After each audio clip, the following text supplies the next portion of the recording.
सिर्फ 10 सालों में चीन ने हाई स्पीड रेल का वो नेटवर्क खड़ा कर दिया जिसका तसव्वुर बाकी दुनिया के लिए मुमकिन नहीं था।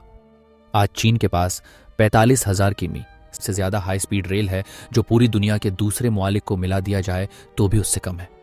हैरत की बात यह है कि यूरोप और जापान को इतनी तरक्की हासिल करने के लिए 3 गुना ज्यादा वक्त लगा, लेकिन चीन ने न सिर्फ वक्त बचाया बल्कि टेक्नोलॉजी में भी दुनिया को पीछे छोड़ दिया।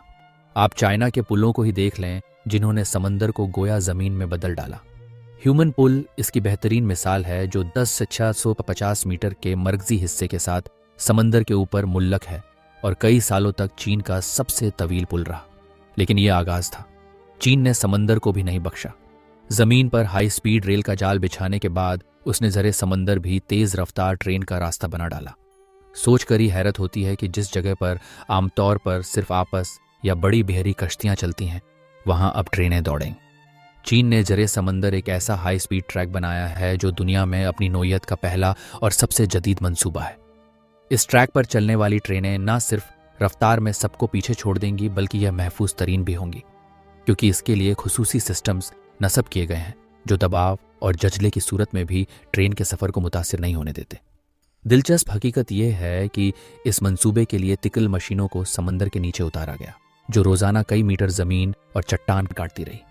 और सबसे दिलचस्प पहलू यह है कि यह मंसूबा सिर्फ चीन के 2 शहरों को जोड़ने के लिए नहीं बल्कि मुस्तकबिल की एक बड़ी तैयारी भी है। माहिरीन का कहना है कि यही टेक्नोलॉजी आगे चलकर चीन को ताइवान तक जरे समंदर ट्रेन बनाने का मौका देगी। अगर ऐसा हुआ तो यह दुनिया की सबसे बड़ी इंजीनियरिंग कामयाबी होगी। मुझस दोस्तों, अब बात करते हैं एक ऐसे मंसूबे की जो सिर्फ ऊंचाई नहीं बल्कि मुस्तकबिल की झलक है। चीन ने इस मंसूबे के जरिए आसमान को ही जमीन बना दिया है। यह कोई इमारत नहीं बल्कि 8 बुलंदोबाला फलक बोस्ट इमारतों पर मुश्तमिल एक पूरा कॉम्प्लेक्स है जिसमें से 4 इमारतें 250 मीटर से भी ऊंची है।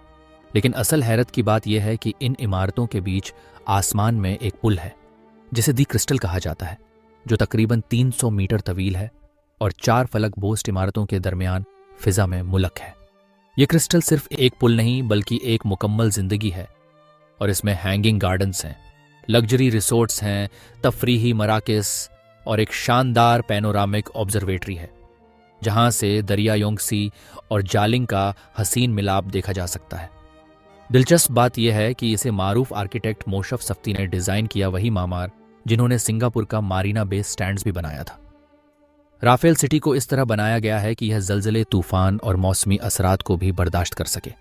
इसमें इस्तेमाल होने वाला स्टील 12,000 टन से जायद है और इसकी स्ट्रक्चर टेक्नोलॉजी इतनी जदीद है कि इसे मुस्तकबिल के शहरों का मॉडल कहा जा रहा है। जब दुनिया की ज्यादातर इमारतें सिर्फ ऊंचाई में एक दूसरे से मुकाबला कर रही हैं, चीन ने यह साबित कर दिया है कि वो न सिर्फ बुलंदी पर कब्जा करना जानता है बल्कि उफ को भी अपने अंदाज से नाप सकता है। डिजाइन और तवानाई के शोबे में भी सबको पीछे छोड़ दिया। शंघाई टावर ने सबको पीछे छोड़ दिया है। यह चीन की सबसे बुलंद और दुनिया की तीसरी बुलंद तरीन इमारत है जिसकी बुलंदी 632 मीटर है। यह इमारत सिर्फ ऊंचाई का कमाल नहीं बल्कि एक मुकम्मल इंजीनियरिंग मौजज़ा है जिसे देखकर इंसान हैरान रह जाता है कि यह वाकई जमीन पर बनाया गया है या किसी साइंस फिक्शन फिल्म का मंजर है। शंघाई टावर को खास तौर पर एक जावियादार डिजाइन के साथ बनाया गया है जिसमें पूरी इमारत इंस्यूट कुटीडी के जाविये पर मुड़ी हुई है। यह मुड़ाव सिर्फ खूबसूरती के लिए नहीं बल्कि साइंसी बुनियादों पर बनाया गया है ताकि हवा की मजहमत को 48% तक कम किया जा सके। इससे न सिर्फ इमारत ज्यादा महफूज हो गई है बल्कि तवानाई की बचत में भी मदद मिली है। इस इमारत की खास बात यह है कि इसमें इस्तेमाल होने वाला शीशे का डबल वॉल सिस्टम ठंडक और गर्मी दोनों को कुदरती तौर पर कंट्रोल करता है जिससे तवानाई के इस्तेमाल में 25% कमी आती है। इसके अंदर 3 फ्लोर्स पर मुश्तमिल स्काई गार्डन्स हैं, आलमी मयारार का होटल, दुनिया की तेज तरीन लिफ्ट्स और कई बिजनेस ऑफिसेस और शॉपिंग सेंटर्स मौजूद हैं। दिलचस्प बात यह है कि शंघाई टावर में तवानाई पैदा करने के लिए सोलर पैनल्स, विंड टर्बाइन और रिसाइकलिंग सिस्टम्स भी लगाए गए हैं जो इसे मुकम्मल स्मार्ट और माहौल दोस्त इमारत बनाते हैं। नाजरीन, अब चलते हैं चीन के एक और हैरानक मंसूबे की तरफ। न्यू सेंचुरी ग्लोबल सेंटर जो न सिर्फ चीन बल्कि पूरी दुनिया का सबसे बड़ा इमारतमा कॉम्प्लेक्स है। यह मंसूबा चीन के शहर चिंगड़ू में वाक़ है और इसकी वसअत का अंदाज़ा सिर्फ इस बात से लगाइए कि इसका कुल रकबा सतह 600 मुरब्बा मीटर है। यानी यह इमारत 3 बार पेंटागन, 5 बार दुबई माल और तकरीबन पूरे दुबई के वस्ती इलाके के बराबर है। यह इमारत कोई आम शॉपिंग माल नहीं बल्कि एक मुकम्मल शहर है जिसके अंदर इंसान को वो सब कुछ मिलता है जो वो अपनी रोज़मर्रा ज़िंदगी में चाहता है। यहाँ 1000 से जायद दुकानें, 100 से जायद restaurant, 14 cinema halls, Olympic size skating ring और सबसे दिलचस्प दुनिया का सबसे बड़ा अंडर वाटर पार्क मौजूद है, जिसमें मसनूई साहिल बनाया गया है जो 400 मीटर तवील है और 6000 अफराद बैक वक्त वहां बैठ सकते हैं। और यह सब सिर्फ 3 साल में मुकम्मल हुआ। इतना वक्त तो बाज मालिक एक होटल बनाने में लगा देते हैं।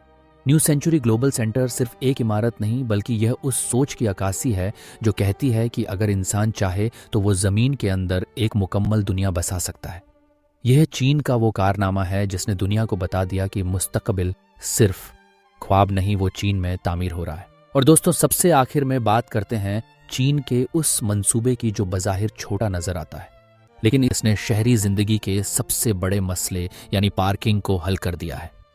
हम बात कर रहे हैं चीन के ज़हीन पार्किंग सिस्टम की, जो आज के जदीद शहरों के लिए एक नेमत है, जहां दुनिया भर में पार्किंग के लिए लंबी कतारें, जमीन के अंदर खुदी हुई तंग पार्किंग और ट्रैफिक जाम मामूल की बात है।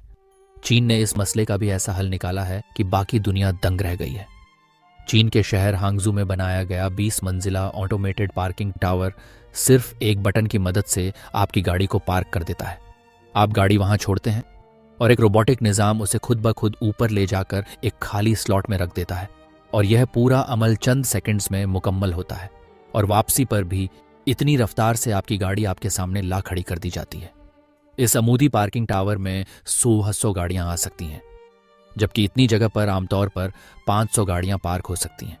यह सिर्फ एक पार्किंग सिस्टम नहीं बल्कि शहरी जिंदगी के चैलेंजेस का जदीद हल है और यह साबित करता है कि जब कोई कौम टेक्नोलॉजी को रोज़मर्रा का हिस्सा बना ले तो वो छोटे मसाइल को भी बड़ी कामयाबी में बदल सकती है। दोस्तों, चीन के ये तमाम हैरत अंगेज मंसूबे सिर्फ तरक्की की अलामत नहीं है बल्कि पूरी कौम के अज़्म, इल्म और वियन का सबूत है। अब सवाल यह है कि क्या बाकी दुनिया भी चीन के नक्शे कदम पर चल सकेगी? क्या हमारे मुआलिक भी इसी जज्बे और रफ्तार से तरक्की कर सकेंगे? अपनी राय हमें कमेंट्स में ज़रूर दीजिएगा।